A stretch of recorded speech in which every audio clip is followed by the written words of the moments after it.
So this is revolution versus reform. Where do you guys lie on this? Where are we revolutionary? Or are we reformists? What, where you guys kind of personally lie your ideologies on this or perspective things? Me, I'm gonna say it outright. I'm a revolutionary. I believe that we as a people, whether black or whatever, we can deal with any changes. If it's not working, burn the shit down. We can rebuild. This system did not get built off one person or one group. It got built on the collective. And So, so, I'll go ahead. My bad. My bad. no. So that's my opinion. What do you think? Any y'all can jump in. Okay. You want to go first, Hannibal, or should I go? I mean, continue. You're talking now, brother. By all means, we got time. Yeah, All right. we got time. So Good thing. I used to actually call myself a revolutionary, and I don't want to say just call myself, like I truly believed in it. I've kind of shared this before on my own show that I used to be a socialist, and so yeah, I mean I was a socialist, I was a social justice activist, I was an organizer. Um, so I used to be on the streets, like you could literally there's newspapers with me on the cover, right? And I wasn't doing it for that, but just to say, like, I was actually heavy in the streets when I was with that frame of mind. And I even actually, I mean, I'm not gonna show it here, but I even have like a Fred Hampton tattoo on me to this day. Not a to clarify, not a picture of Fred Hampton, but because that would be weird. But like a quote from Fred Hampton, right? And that was really my whole perspective. And over the years, I've completely, I would say, switched sides to the point where when I think about it, I kind of laugh because I realized that my former self would have called myself right now a coon. That's why I don't even, that's why I don't, it doesn't even bother me when when people call me names or whatnot, because I have a different perspective now. Is because I know where they're coming from. I understand their perspective because I had that same perspective. So, um, so yeah, You didn't answer the question. I guess these days, I mean, if I had to pick one, we had this conversation because I wouldn't have said reformist until we talked, but then when we talked about it, I realized, okay, I guess I'm a reformist. Um, so yeah, I guess I'm a reformist, but I still feel iffy about that. But sure, like I'm definitely not on the revolutionary side anymore. I'm not going Okay. because that carries certain very specific, um, yeah, like it would be. Actions. What, Jonathan? What does it carry? And Oh, I'm for that. asking, I'm asking you for the purpose of the viewers and clarity, because my personal belief is that when you have these notions that are abstract in nature, it's really important and valuable for us to make them to know. Like, I need to know when you say the word revolutionary, or revolution, what are you thinking, so that way I don't have to make assumptions. You know what I'm saying?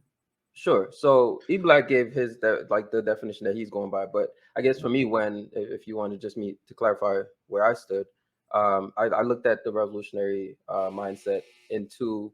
They were like it was twofold, right? There was the economic aspect, which was Mm-hmm. the anti-capitalist, views that I had, Mm-hmm. and then there was I guess I would say the more social aspects of it, where in terms of like the social changes that I felt you could not achieve without a revolution, without long, essentially, you know, some period of just for lack of a better way of saying this, just fighting the system and boots on the ground and saying we're gonna go against the system and we're gonna smash it and rebuild it. Like that's really what I believed in. That's where my mind was at. I can tell you right now, I definitely don't believe that these days, um, but yeah. And Hannibal, I want to make sure that before I want to get my other guest up here. Are you ready? Yeah. Give me a Oh, thumbs I'm up. sorry. Okay. So this person, I think you guys would probably think, wow, why would you invite this person to this? I had a conversation with this person, and this person schooled me. I thought I was talking about big revolutionary talk, the New Deal stuff. This person got me. And I ever since then I recognized that if we're gonna have these hard conversations, we need to invite people who study, who read, who are able to articulate points. I want everybody to please clap your hands or virtual snap for Amira. Uh-oh. What's Uh-oh. going on, Amira? Sorry Hey, about that. I'm a mess. I'm getting phone calls and all kinds of things. I'm sorry. How are you you guys know, doing? if you need time, don't worry. I can drop you down until you get right. Okay. No, I'm gonna ignore everyone for a minute. I'm here for you guys. Okay. So thank you for joining. So I'm not sure how far you've gotten along with this, but it is revolution versus reform. Where do you see yourself on that? Revolution. Oh, okay. Interesting. Okay. I'm actually very curious to see where this is going now. I'm telling you, trust me, I know where this was going. Trust me. Y'all think I'm not playing. This is going somewhere. So, Hannibal, revolution or reform? So I'm gonna answer this in a. Can I really dig into this or do Dig it, or is now no, not the time or the place? no, dig. I would just say we got a lot of stuff we're gonna dig through, Okay, and it then might I'll be give you the revolution. concise. I try to be as concise as possible. So I watched this piece called Black Power Mixtape, and part of it was an interview of Angela Davis, who I've admired for many specific reasons. And this is what she said in an interview. She said, "You see, that's another thing when you talk about a revolution, most people think violence without realizing that the real content of any kind of revolutionary thrust lies in the principles and the goals that you're striving for, not in the way that you reach them." Now, this is very important. This is very important because you brought up the Malcolm X quote, which started with the changing of the thoughts, correct? Yeah.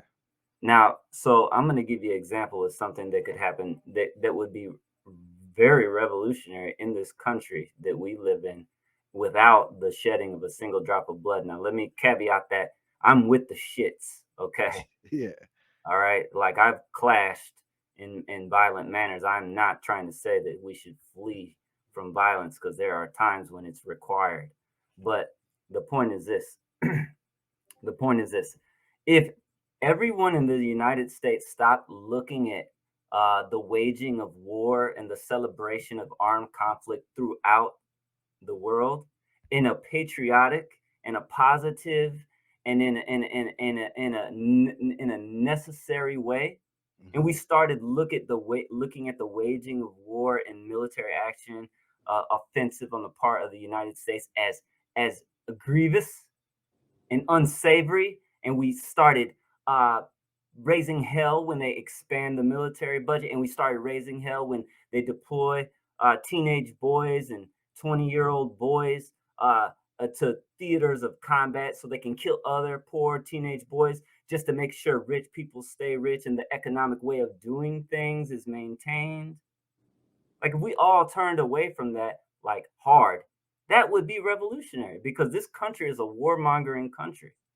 We spend more on the military than the next 8 countries combined, to include China, which has a population that's 3 times, no, 6 times as large as this country, but spends a third on their military. So the point I'm trying to make is this: when Hmm. I talk about revolution, I don't just think armed conflict. I don't just think clashing in the streets. Yeah. I think about abandoning unsustainable, toxic ways of doing things And replacing it. and replacing it with something fundamentally different.